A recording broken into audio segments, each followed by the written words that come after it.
Hello, I'm here to replace a um, single garage door spring with a dual garage spring. The reason I'm doing this is you're supposed to get more life cycles with the dual spring than the single spring. In fact, I'm getting about almost 3 times more life cycles with these two than this single one that broke recently. And I was able to convert to a double spring by going to this website, DDM Garage Doors. There's a good tool there you can use for that. First thing you got to do now is you have the right hand wound, spring wound, which is the red, painted red here, and then the right wound is painted black. So this one is, the right one is gonna go on the right wound is gonna go on the left side, and the left one is gonna go on the right side. So I'm gonna go ahead and I already have everything set up here. I already took the pulley out, which goes right in here. I think it's a 2-inch pulley, I believe. And I'm gonna go ahead and slide the shaft, the tube out, and make sure that you get these I don't know why they tighten it, but they did here.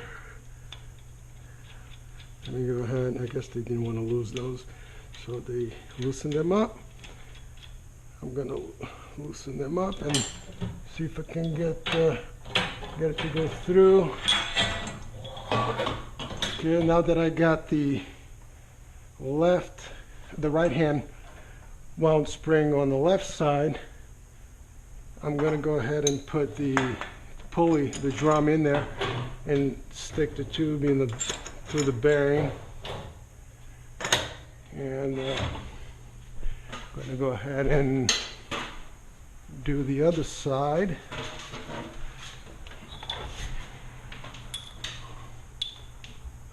Just to make sure I loosen up the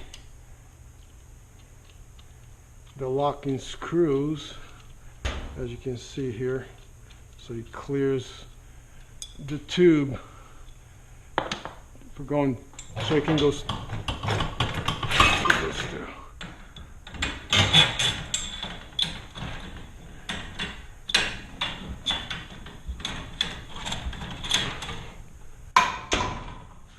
Get the drum in there, make sure the locking screws are facing you.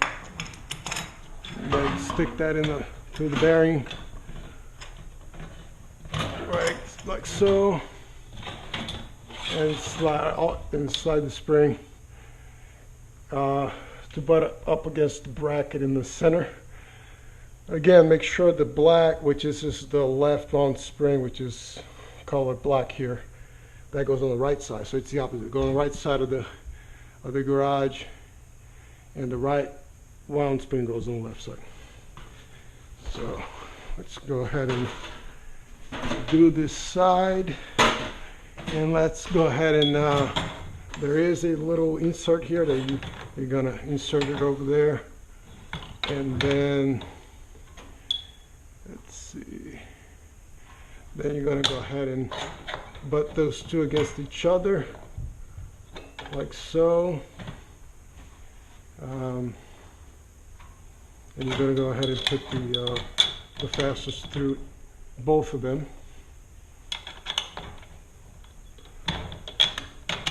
like so, as you can see there, and then put the nuts in there.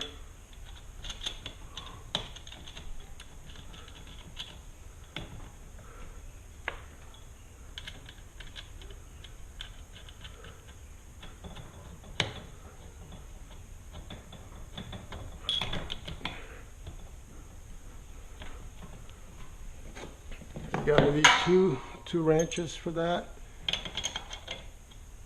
You're gonna have to hold one side and go to the other side and tighten it.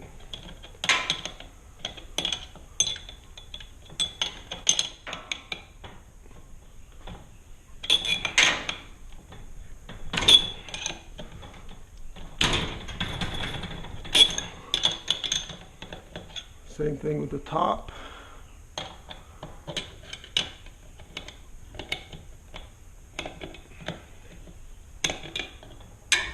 Guess I'll switch places because there's no room for one of the wrench types that I have. So I'm going to use this side, which is clear. I have a clearance.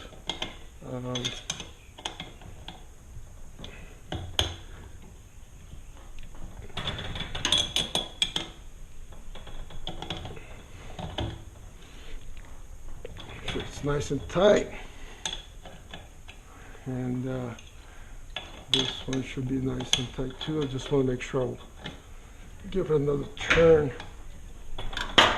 That way it's nice and snug. Okay, so that one is done. The center, I connected two springs on one end and fixed them to the center bracket around the center of the garage. And now I need to start winding these springs. Now, one thing to keep in mind, now if you're starting over here and you don't have if you don't know what the spring you need, the only thing you need to go to, you can go to the west side with two numbers, with two numbers you need to get. It's the weight of the weight of the garage, which you can just without any springs or anything, you just lift it up, put a scale under it and see what the weight is. In this case here, this garage door, it's an 8-foot tall garage. This one is 112 pounds. And it's 8 foot tall. So you need those two numbers. You need the weight and how tall the garage is. And then you can go to the website and you figure out which spring you need, or double spring or single spring. I recommend the double spring. It's also safer to install a double spring because you have to, you divide the load between two. So when you're winding with the bars, you put in half of the force, which is less dangerous and it's easier to do it. Let's go ahead now and check out where this is here. Make sure the bar is centered. You see the end of the bar there. It's about the same amount sticking out as the other end. I got that checked. Now I'm going to go ahead and lock the drums in place. Before you do that, you got to make sure the cable, which is attached to the bottom of the door, as you can see, make sure it's attached there. And then you gotta go to the pulley here and find a little notch here. That's where you stick the cable in there. The end of the cable has this sort of a crimp on it, and then put it in there, attach it, and then you can, butt it against the bracket, and then kind of, turn it so you get a little bit of tension on the cable there, and then go ahead and tighten these screws like so. Then tighten that one, tighten this one.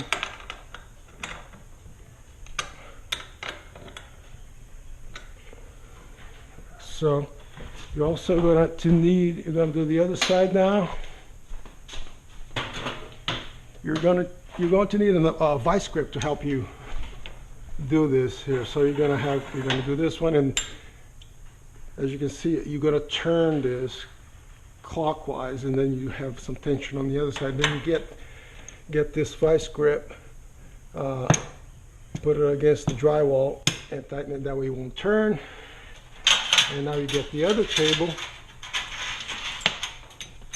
and you're going to find the notch, do the same thing here, stick it in here, and make sure it's on the track of the pulley here, and butt it against the bracket again, and put some tension in there by turning counterclockwise. Then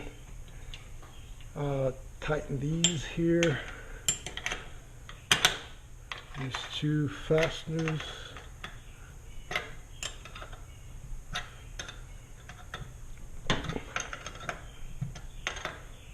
Kind of tighten there. Now you're ready to wind these. Okay, now you have to be careful with this step because you're going to put a lot of tension on these, and you have to make sure when you using bars, you got these bars. I don't recommend these bars, by the way. These are homemade, but you can get the professional ones that's about almost 2 feet long. You can buy those. I recommend those. I do not recommend these. And also have the wrench handy here, so when you're ready to tighten them, you have them, you know, right there at arm's length. Okay, now make sure you tighten this lightly so it's already ready to go. Okay, now the other thing is for a 8-foot tall door, you need 35 turn wind, which amounts to about 8.5 full turns, I think. But 35, in this case, you're just going to do quarter turn at a time, because that's the safest way to do it. So insert the bar in there, and we're going to start by doing 1/4 turn at a time. Okay, so this is 1, 2,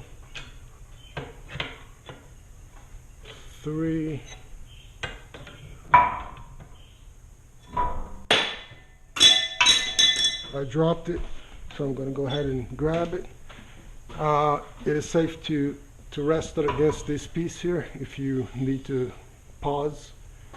So I think I was here. So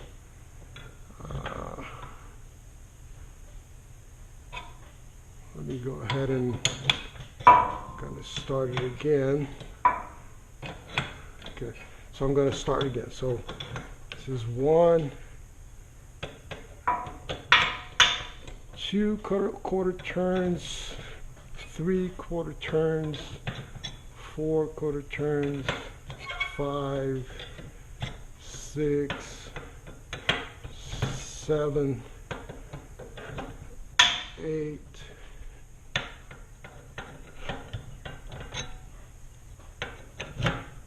9,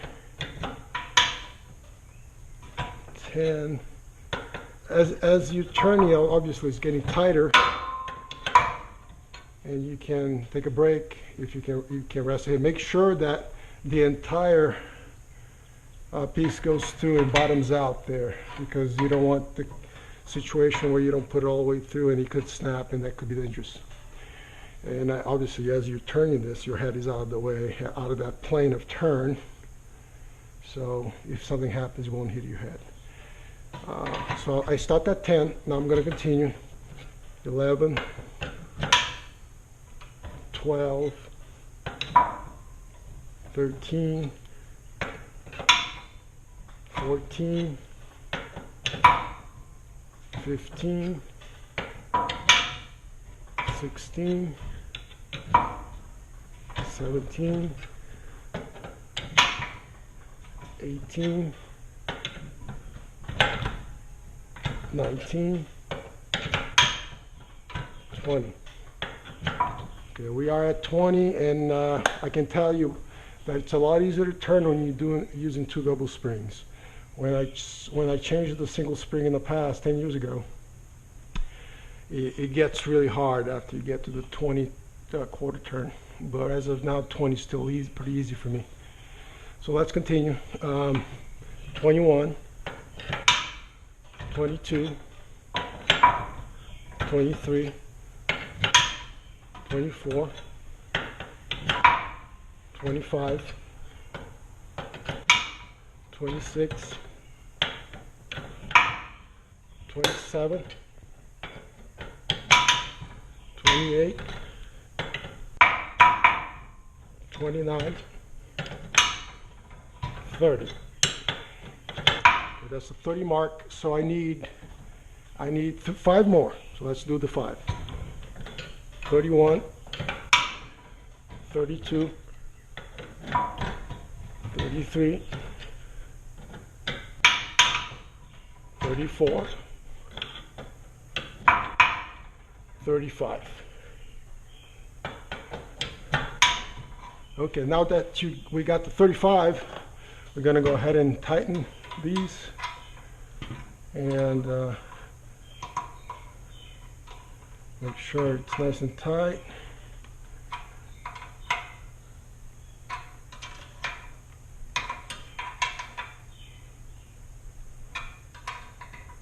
Okay, now that you tighten it, make sure to remove the bars.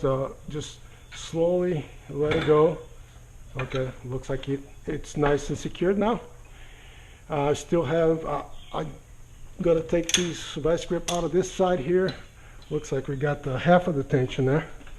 Now we need to get the other half, and I can tell you it was really easy to do that spring, and that's why I recommend double spring, because it's a lot easier to install. Got the wrench handy here, and make sure you got tension. As you can see, there's tension there. That's what you want. You don't need these anymore because you already got enough tension to hold it in place. Now let's do the second spring. That's gonna be 35 as well. So I'm gonna go ahead and count 35. 1, 2, 3, 4,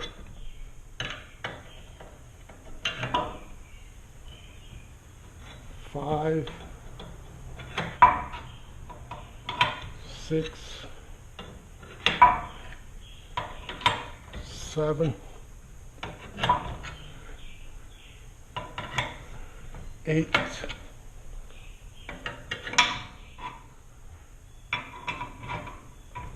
9, 10,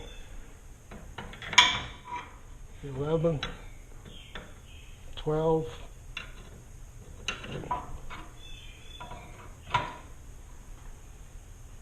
14, 16. I don't recommend going 2 at a time. Go at 1, but it's easy enough to do it as now. 16, 18, 20. Now I'm going to start quarter turning because it's getting harder. 20, 21, 22,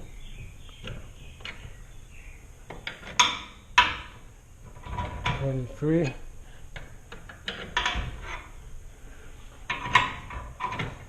24,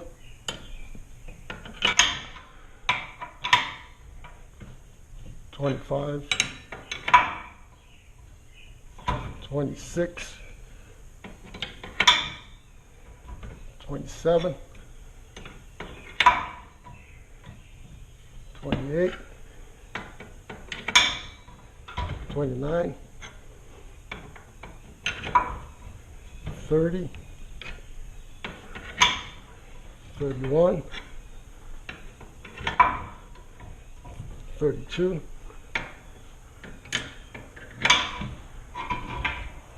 33, 34, 35. Now tighten the screws.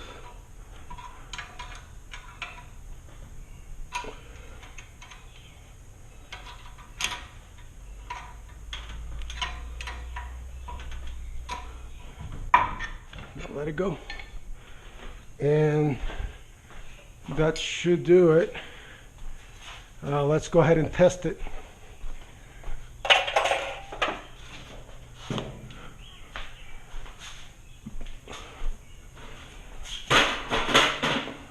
And let's lift it.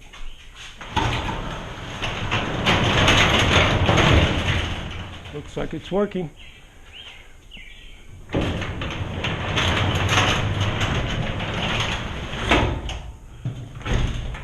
Working perfect.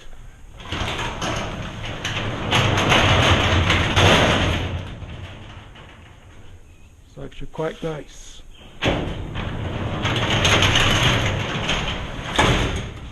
Now let's lock it over here, and let's go ahead and turn. Let's go ahead and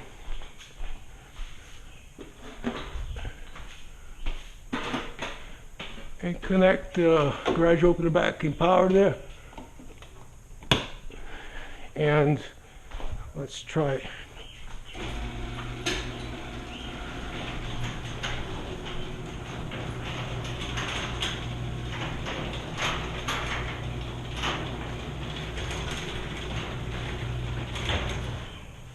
As you can see, it looks like it's working pretty well.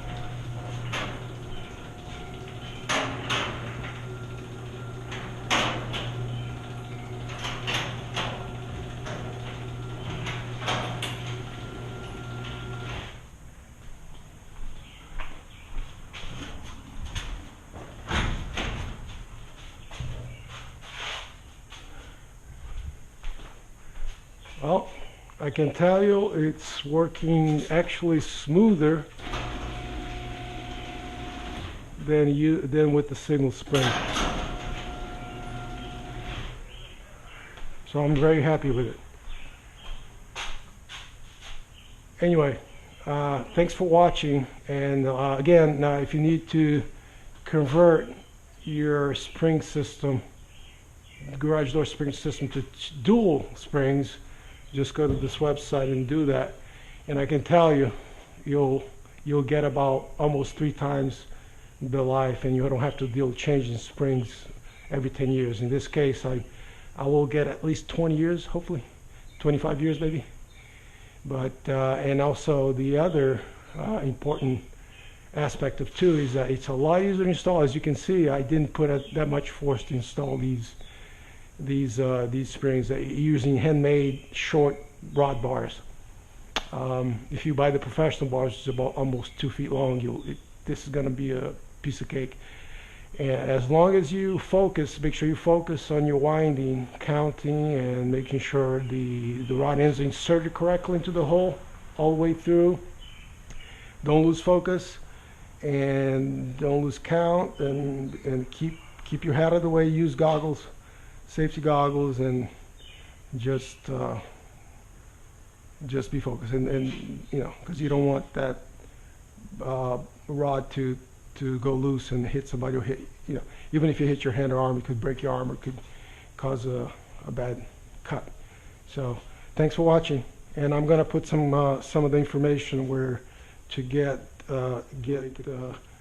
for the you know, for the door, of what type of spring that you need based on the weight of the door and the height of the door. That's all you need to find what spring do you need. Thank you very much.